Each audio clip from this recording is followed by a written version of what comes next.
Қайырлы күн, толқында қазақ үні. Сіздермен бірге 11-ші сынып оқушысы Асхат қызы Жанайым. Әдеби толқын айдарында Алдар Көсе мен Бай. Ертеде Алдар Көсе деген кісі өмір сүріпті. Оның өзі кедей болса да, ақылы мен айласын халық үшін жұмсапты.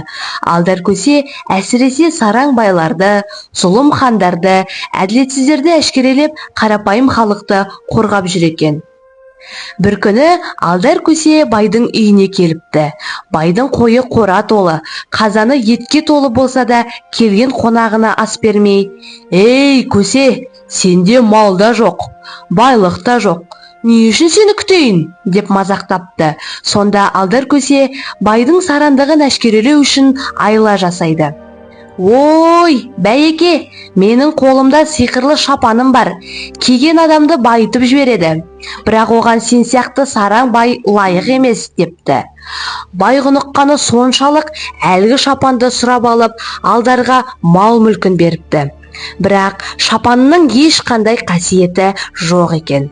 Айласын асырған Алдар Көсе халыққа малды таратып беріпті. Ал халық қуанып: «Алдар Көсе әділетсіздікті жеңді, бізді қорғады» деп батасын беріпті. Алдар Көсе ертегілеріндегі отбасы тақырыбы халықтың отбасылық құндылықтарын, адалдық пен әділеттікті, үлкенге құрмет, кішіге ізет сияқты тәрбие негіздерін көрсететін маңызды элементтердің бірі. Мейірімділік, қамқорлық, әділдік және отбасылық бірлік Алдар Көсе ертегілеріндегі жиі көрілетін тақырыптар. Сіздерді отбасылық құндылықтарын сақтауға, отбасын қадірлеуге және бала тәрбиесіндегі ерекше ынтамен қарауға шақырамын. Сіздермен болған Асхат қызы Жанайым.